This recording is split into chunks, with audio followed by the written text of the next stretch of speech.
নদ নদীর পানি কমলেও কাটেনি দুর্ভোগ। প্রতিদিনই নদী ভাঙনের সঙ্গে যুদ্ধ করতে হচ্ছে দুর্গতদের।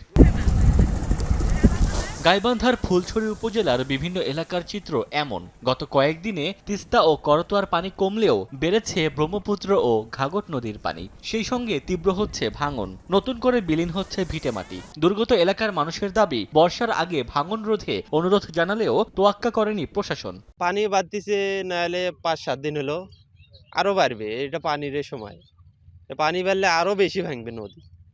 এখন যদি একটু বস্তা ফেলান যায় তাহলে জায়গাটা একটু রক্ষা পাবে, নাহলে আরো নদী ভাঙবে বেশি। আমরা একদম গরিব এলাকা, নদী ভেঙে গেলে আমরা কোথায় যা থাকবো?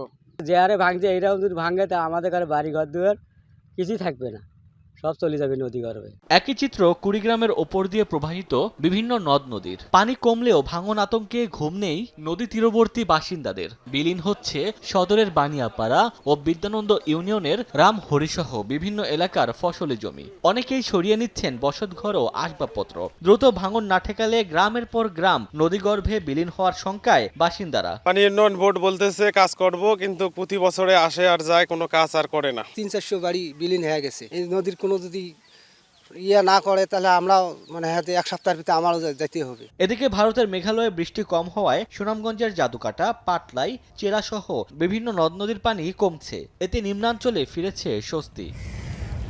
ওমর ফারুক, সময় সংবাদ।